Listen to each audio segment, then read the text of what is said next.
মহামূল্যবান আরও ১৪টি খনি আবিষ্কারের ঘোষণা দিয়েছে সৌদি আরব। দেশটির পূর্বাঞ্চলীয় প্রদেশ এবং রুব আল খালি বা এমটি কোয়ার্টারে গুপ্তধন খ্যাত এসব খনির সন্ধান মিলেছে, যেখানে মজুত রয়েছে বিপুল পরিমাণ তেল ও গ্যাস। নতুন এই আবিষ্কার বৈশ্বিক জ্বালানি খাতে সৌদি আরবকে আরও শক্তিশালী অবস্থানে নিয়ে যাবে বলে ধারণা করা হচ্ছে। সৌদি আরবের জ্বালানি মন্ত্রী প্রিন্স আব্দুল আজিজ বিন সালমানের বরাত দিয়ে বুধবার এমন খবর প্রকাশ করেছে আরব নিউজ। এতে বলা হয়, নতুন অনুসন্ধানে যা মিলেছে তার মধ্যে রয়েছে ৬টি তেলের খনি, ২টি তেলের রিজার্ভার, ২টি প্রাকৃতিক গ্যাস ক্ষেত্র এবং ৪টি গ্যাস রিজার্ভার।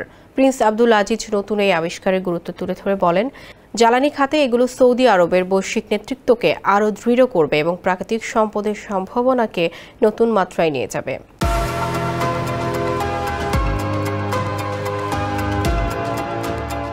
তিনি বলেন, এই আবিষ্কার দেশের অর্থনৈতিক প্রবৃদ্ধিকে ত্বরান্বিত করবে, অভ্যন্তরীণ ও আন্তর্জাতিক জ্বালানি চাহিদা মেটাতে সহায়তা করবে এবং ভিশন 2030 লক্ষ্য পূরণে গুরুত্বপূর্ণ ভূমিকা রাখবে, যার মধ্যে রয়েছে প্রাকৃতিক সম্পদের সর্বোচ্চ ব্যবহার এবং বৈশ্বিক জ্বালানি নিরাপত্তা নিশ্চিত করা।